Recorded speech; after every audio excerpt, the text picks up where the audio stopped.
சந்தோஷப்படுங்களா பட மாட்டீங்களா? So it is an enjoyable thing.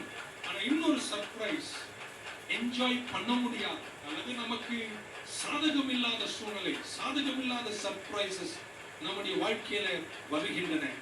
இதை காணும் போது, இது வரும்போது, எதிர்பார்க்காத சூழ்நிலை சர்ப்ரைஸா நம்ம வாழ்க்கையில வந்து மோதும் போது ஒரு ஃபாலோ அவுட், நம்ம சோர்ந்து விடுகிறோம், தளர்ந்து விடுகிறோம் அல்லது நம்மை குறைத்துக் கொள்ளக்கூடிய சூழ்நிலை வருகிறது. இப்படிப்பட்ட நேரங்கள் வரும்போது நீங்கள் இதை கையாளுவது எப்படி என்று இந்த மே மாதத்தில் உள்ள கூட பேச விரும்புகின்றேன்.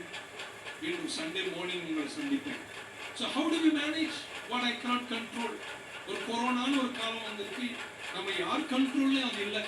அரசாங்கத்தின் கண்ட்ரோல் இல்லை. உலக நாடுகள், படித்தவர்கள், உயர்ந்தவர்கள், மிகப்பெரிய அறிவாளிகள் கூட ஒன்றும் செய்ய முடியாமல் இருக்கக்கூடிய அன்கண்ட்ரோலபிள் சிச்சுவேஷன். இதை மட்டுமல்ல, நம்முடைய வாழ்க்கையில் வரக்கூடிய சில துன்பங்கள் நம்ம எதிர்பார்க்காம நம்ம வாழ்வில் வரும்போது it affects our finances.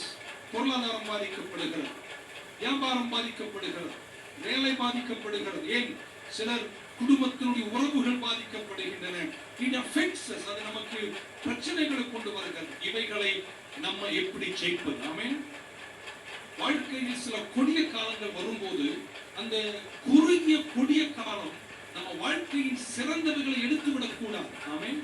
புரியாதவர்களுக்கு இன்னொரு முறை சொல்லுகிறேன். எல்லார் வாழ்க்கையிலும் சில கொடிய காலங்கள் வரும். ஆனா அந்த கொடிய காலங்கள் வரும்போது, தீமைகள் வரும்போது, துன்பம் வரும்போது, ஒரு அன்பிளசன்ட் சர்ப்ரைஸ் நம்மை சந்திக்கும் போது அது நம்முடைய வாழ்க்கையின் சிறந்தவைகளை திருடிவிடக் கூடாது. அது திருடிவிட்டால் நம்ம போக வேண்டிய தூரங்கள் போக முடியாது. ஆமென்.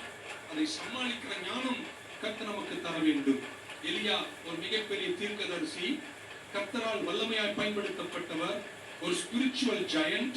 ஆனால் he is dealing with an unpredictable situation. ஒரு சொல்ல முடியாத சூழ்நிலை நம்மை வந்து மோதுகிறது. ஒரு கஷ்டப்பாதையில் அவர் இருக்கிறார். ஒரு குகைக்குள்ளே போய் தான் ஒளிந்து கொள்ளுகிறார் ராத்திரியில். ஆண்டவர் அங்கே அவரை சந்திக்கிறார். God does something for Elijah.